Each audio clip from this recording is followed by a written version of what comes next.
मन को तो हमेशा से यही आदत है कि जो वस्तु है पास में उसकी तो एक नज़रअंदाज कर देते हैं और जो नहीं होता उसी के ऊपर फोकस बनाया होता है कि जीवन में अगर पैदल चल रहे हैं तो ध्यान जाता है कि साइकिल एक हो जाए, फिर जब साइकिल ले लेते हैं तो स्कूटर पे ध्यान जाता है और स्कूटर भी मिल जाता है तो गाड़ियाँ, ये जहाज, अन्य और चीज़ों पर ध्यान जाता है।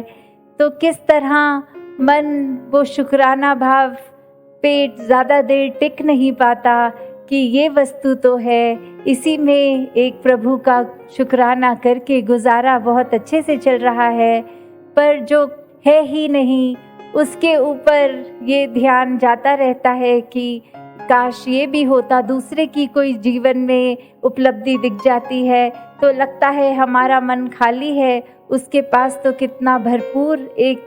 जीवन है। तो वही नज़र, वही दिल दूसरे की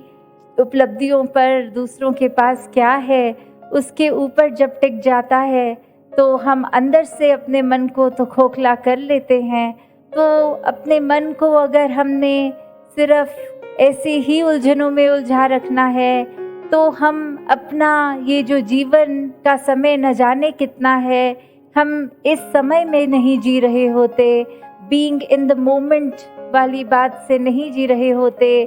अक्सर इस तरह भी होता है, जो आजकल के जीवन में देखा है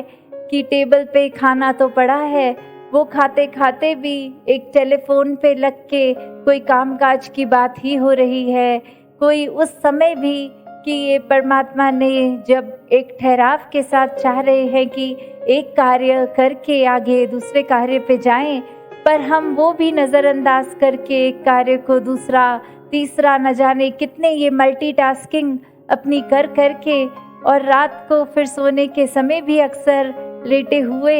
एक ध्यान यूं ही जा रहा होता है और चीज़ें कल क्या करेंगे। तो